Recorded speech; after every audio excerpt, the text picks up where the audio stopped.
The Broad & Taylor knife sharpeners are the fastest and easiest way to sharpen any knife and keep them sharp without removing metal. I'm Michael Taylor, president and founder of Broad & Taylor. Let me show you how easy they are to use.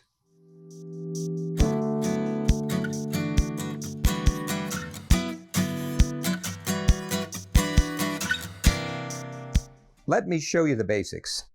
All you really need to know is that if you have a knife that's very dull, place it in the sharpener, tip down, press down so that the sharpener's barbs move slightly through their arc, and pull it towards you. The tungsten carbide in the sharpener will actually cut a bevel on both sides of the blade. Now when I do that, I can actually hear and feel the tungsten carbide sharpening bars cutting the metal, and you will see a small amount of metal on the edge of your knife and on the sharpener. If you've never used a Broad & Taylor sharpener before, you really won't have a sense of what I'm saying until you actually try it, because you can really feel as the sharpeners cut into the knife. When I pull this thing through, it's really almost like going through soft butter.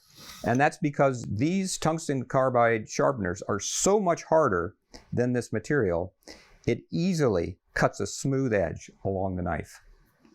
Once your knife is sharp, I'll just change so that the tip of the blade is up, and I'll pull it through gently.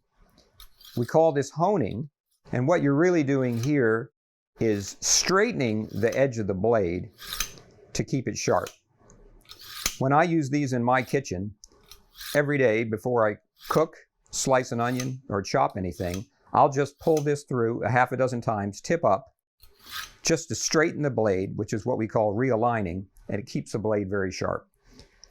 Only once every few weeks or even once a month do I ever have to come and pull through, tip down, to actually cut any metal off the blade. That's why we say you can keep your knives sharp without removing metal.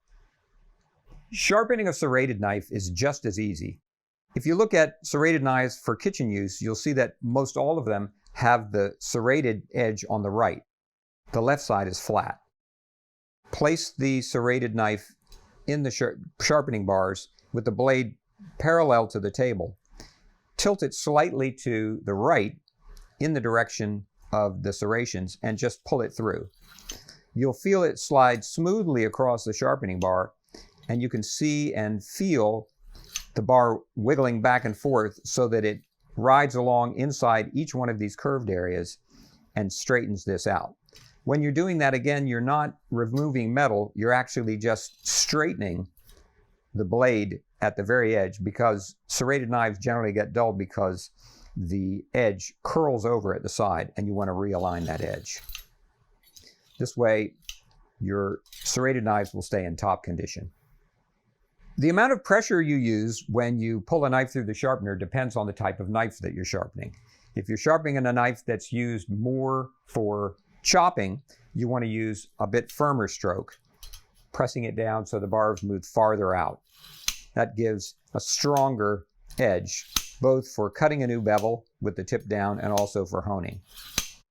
If you're sharpening a knife that is used for very fine cutting, like this fillet knife, you're going to want to use a very light pressure.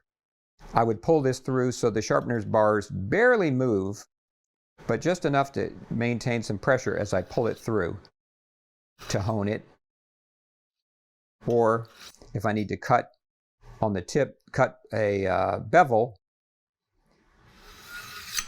just pull through this way with very slight pressure. Again, let the sharpener do the work and feel how it feels as you're pulling it through, because the sharpener will actually tell you if you're doing it correctly. You can feel it right through your hand. If you need a reminder on the basic sharpening techniques, you can always find them on the bottom of the sharpener. The instructions are printed here. Here are some tips for a few things you can do with a Broad & Taylor sharpener that you can't do with any other technique, except a stone perhaps if you're very skilled, but not with any other type of pull-through sharpener.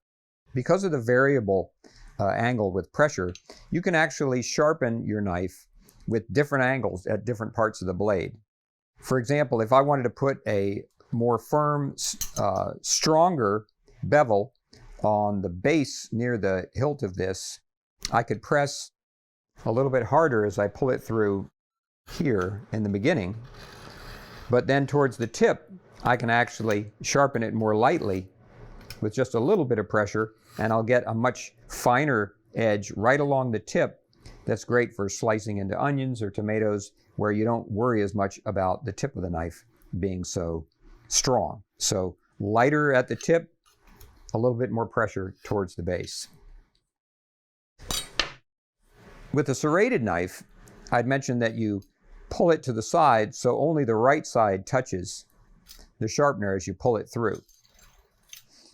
Actually, there's another technique that will actually sharpen the entire edge, removing a slight amount of metal that you want to be careful with. But all you need to do is when you pull it through, if you just press the knife down a little bit more, so it's mainly pressing on the right, but slightly touching on the left, you're going to cut an ever so slight bevel right at the base of each one of those circular sections and get an extremely sharp edge, perhaps even sharper than when the knife was new.